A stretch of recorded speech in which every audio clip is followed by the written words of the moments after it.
Je voulais juste réagir parce que j'en commence à avoir un peu ras-le-bol d'entendre toujours parler de percer des extrêmes, etc. Donc les premiers responsables de ça, c'est les partis traditionnels. C'est ceux qui aujourd'hui perdent. Et les gens veulent une alternative. Et pourquoi est-ce que l'extrême droite ne perce pas en Wallonie?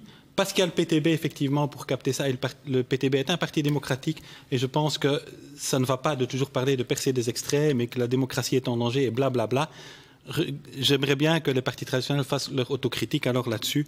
Et on ne peut naturellement pas comparer l'extrême droite, qui est raciste, qui est fasciste, avec un parti comme le PTB. Allez, Benoît Dispa, une petite réaction par rapport au coup de gueule de Thierry Warmous, mais je ne pense pas qu'il vous ciblait. Hein. Non, je ne pense pas. Je ne suis pas senti visé, d'autant que j'ai beaucoup de respect et d'estime personnelle pour M. Warmous, mais il a dit lui-même que c'était un peu grâce au PTB qu'il n'y avait pas d'extrême droite en Wallonie. Je ne suis pas sûr que ce soit la seule raison, mais ça veut bien dire que le PTB, du coup, capte le vote rejet, le vote un peu anti-système.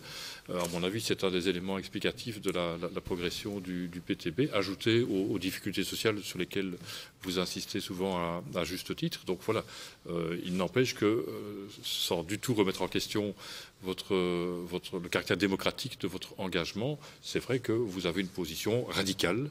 Vous vous êtes inscrit dans une logique de lutte des classes, en quelque sorte, et c'est d'une certaine manière parfaitement légitime, mais cela contribue, je le pense, à durcir les positions au sein de la société belge.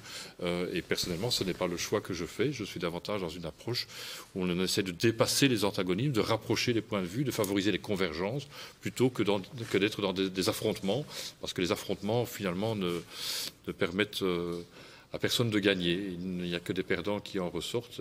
Donc voilà, c'est un choix de société en quelque sorte, mais chacun est respectable.